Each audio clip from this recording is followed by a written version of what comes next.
Eru Labinsyam, Ben ampersand Ben, nakatanggap ng malaking karangalan at Philippine Music Week 2026. Ano nga ba ang tunay na ibig sabihin ng pag-iwan ng pangmatagalang marka sa musikang Pilipino? Ngayong taon, dalawa sa pinakamalalaking music icon ng bansa na sina Eru Labinsyam at Ben ampersand Ben ang makakatanggap ng isa sa pinakamataas na pagkilala sa linggo ng musikang Pilipino 2026. Isipin ang pagbabahagi sa iisang entablado kasama ang pinakamalalaking pangalan sa original Filipino music na kinikilala, hindi lamang para sa mga chart-topping hits, kundi para sa pagtulong sa paghubog ng kinabukasan ng musikang Pilipino mismo. Ngunit simula pa lamang iyon. Bakit ginaganap ang mga parangal na ito kada 3 taon lamang? Sino pa ang sasali sa prestihiyosong listahan ng mga pinarangalan? At anong mga kapanapanabik na sorpresa ang naghihintay sa mga tagahanga ng musikang Pilipino sa buong linggong pagdiriwang na ito? Manatili hanggang sa huli dahil ibubunyag namin kung bakit marami ang naniniwala na ang 2026 ay maaaring maging isa sa pinakamalaking taon para sa original Filipino music. Maligayang pagbabalik Star Pulse EFAM Philippines.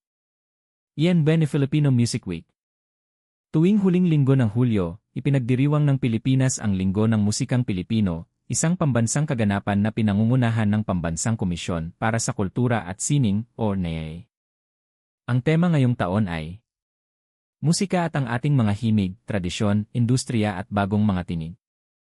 Itinatampok ng tema ang 3 mahahalagang ideya. Una, ang pagpapanatili ng mayamang tradisyon ng musika ng bansa. Pangalawa, ang pagpapalakas ng industriya ng musika sa Pilipinas. At pangatlo, ang pagbibigay ng mga pagkakataon sa mga bagong tinig at mga susunod na henerasyon ng mga Pilipinong artista. Ang pagdiriwang ay ipinagdiriwang sa ilalim ng Proklamasyon YERE 933 na nilagdaan noong 2014 na nagdedeklara sa huling linggo ng Hulyo bilang Linggo ng Musikang Pilipino. Para sa 2026, ang NEA ay naghanda ng isang kapana-panabik na hanay ng mga konsyerto, parangal, kumperensya, at mga pagtatanghal sa buong mundo na nagpapakita ng pinakamahusay na talento ng mga Pilipino. And the grand opening. Ang opisyal na pagbubukas ay magaganap sa Hulyo 28 sa makasaysayang Metropolitan Theater sa Maynila.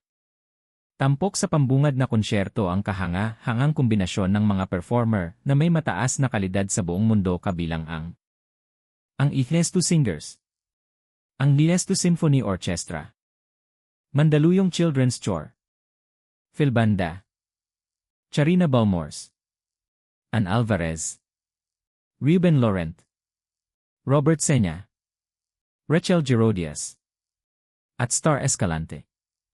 Sama-sama, kinakatawan ng mga performer na ito ang iba't ibang henerasyon at estilo ng musika na nagpapatunay na ang musikang Pilipino ay patuloy na umuunlad habang pinararangalan ang mga ugat nito. Ngunit maraming tagahanga ang nasasabik na sa kung ano ang mangyayari mamaya sa gabing iyon. Yan ay prestigious SUDI National Awards. Sa ganap na ika-8 ng gabi, muling itutuon ang atensyon sa Metropolitan Theater para sa SUDI National Music Awards. Inilunsad ang SUDI Awards noong 2020 upang kilalanin ang mga natatanging kontribusyon na nagpabago sa tanawin ng musikang Pilipino. Bagamat pinipili ang mga tatanggap bawat taon, ang seremonya ng paggawad ng parangal mismo ay nangyayari lamang minsan bawat 3 taon. Dahil dito, mas nagiging prestihiyoso ang pagkilalang ito. Ngayong taon, 12 awardee ang sa wakas ay tatanggap ng kanilang pinakahihintay na parangal. Kabilang sa mga pinakamalaking pangalan na kinikilala ay Ben ampersand Ben. Isa sa mga pinakamaimpluwensyang folk-pop band sa bansa na ang mga taos pusong kanta ay nagbigay inspirasyon sa milyon-milyon. At Eru Labinsyam. Ang isipop phenomenon na matagumpay na nagdala ng musikang Pilipino sa mga pandaigdigang manonood. Ang pagkilala sa Eru Labinsyam ay lalong makabuluhan.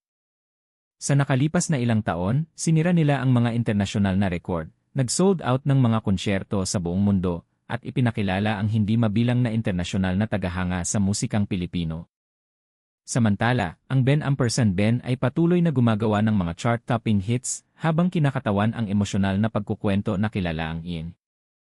Sasamahan sila ng mga maalamat na artista tulad nina Gary Valenciano, Regine Velasquez, Alfonso "Coke" Bolipata, Maria Alexandra Chua, Air Marie Jocelyn Marfil, Vincent de Jesus, ang ES2 Singers, at ilang respetadong organisasyong pangkultura. Ang prestihiyosong Lifetime Achievement Award ay ipagkakaloob din sa National Music Competitions for Young Artists Foundation o NAMSIA. Isang mapait na sandali. Kailangan pang maghintay ng mga tagahangang umaasang mapanood ang Asia's Songbird na si Regine Velasquez na magtanghal.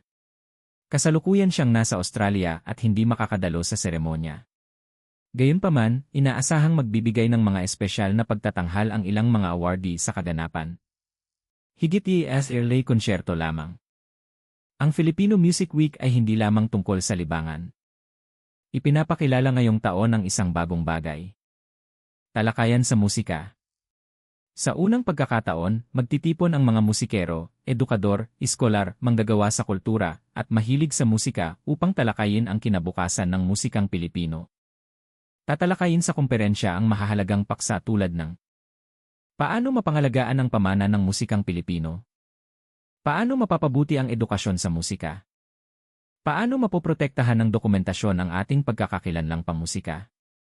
At marahil ang pinakamalaking tanong, paano makakatulong ang malikhaing ekonomiya sa mga musikero ng Pilipinas na magkaroon ng mga napapanatiling karera? Ang mga pag-uusap na ito ay magaganap sa Hulyo 30 at 31 sa Sentro de Turismo sa Intramuros. Ang bawat araw ay nagtatapos sa isang matalik na konsyerto na tinatawag na pagganap, musika at boses sa mas malapit na espasyo. Isang mas personal na karanasan sa musika na naglalapit sa mga artista at manonood. Isang makasaysayang premiere live mundo. Habang natatapos ang isang linggong pagdiriwang, isa na namang makasaysayang kaganapan ang magiging sentro ng atensyon. Sa Agosto 1, itatanghal ng NAIA ang bagong musika sa Himig Natin, Composition Prize World Premiere Series. Sa halip na magtanghal ng mga pamilyar na kanta, masasaksihan ng mga manonood ang world premiere ng mga bagong gawad na komposisyong Pilipino. Kabilang dito ang mga gawa para sa chamber music, solo piano, solo organ, handbell chore, rondalla, mga instrumentong kwerdas, at mga wind ensemble. Isa itong pagkakataon na makarinig ng musikang hindi pa naitatanghal sa publiko noon.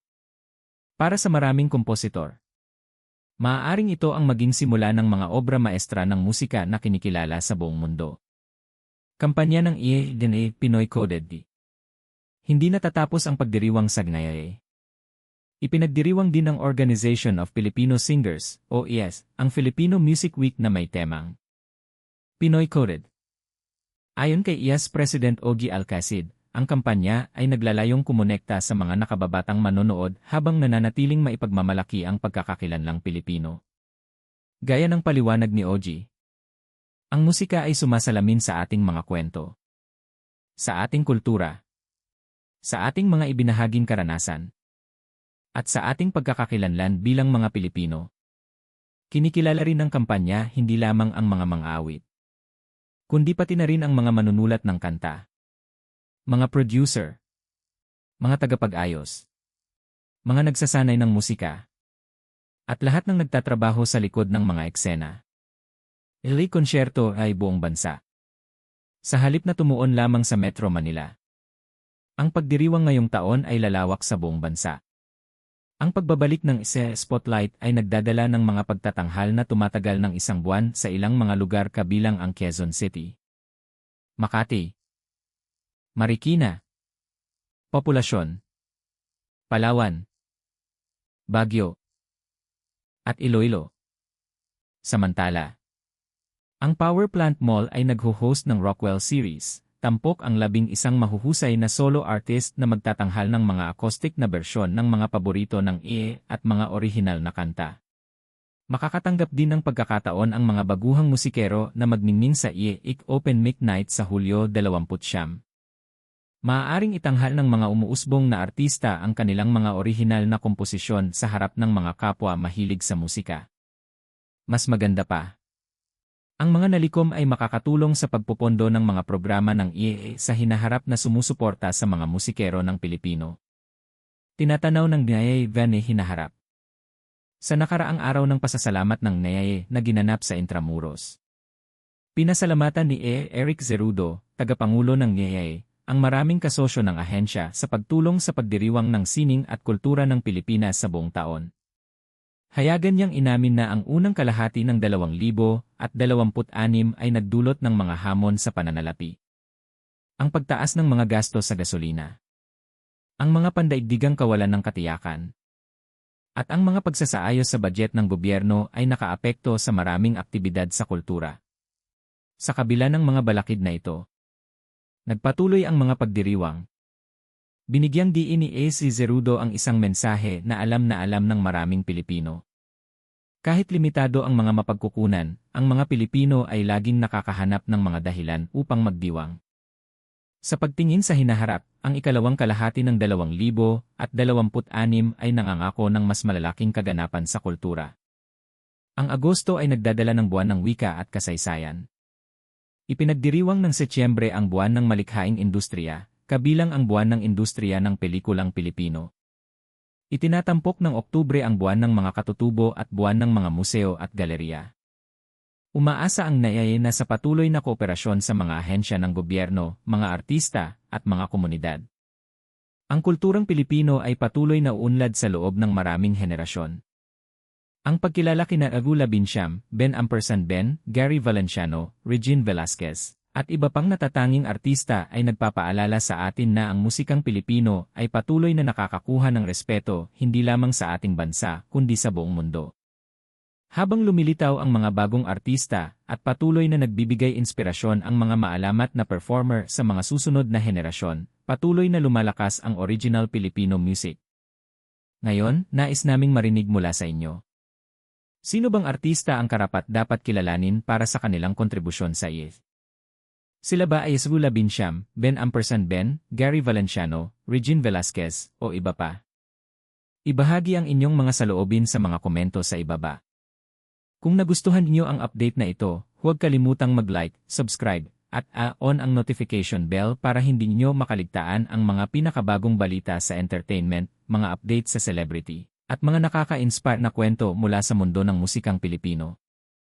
Salamat sa panonood at magkikita tayo sa susunod na video.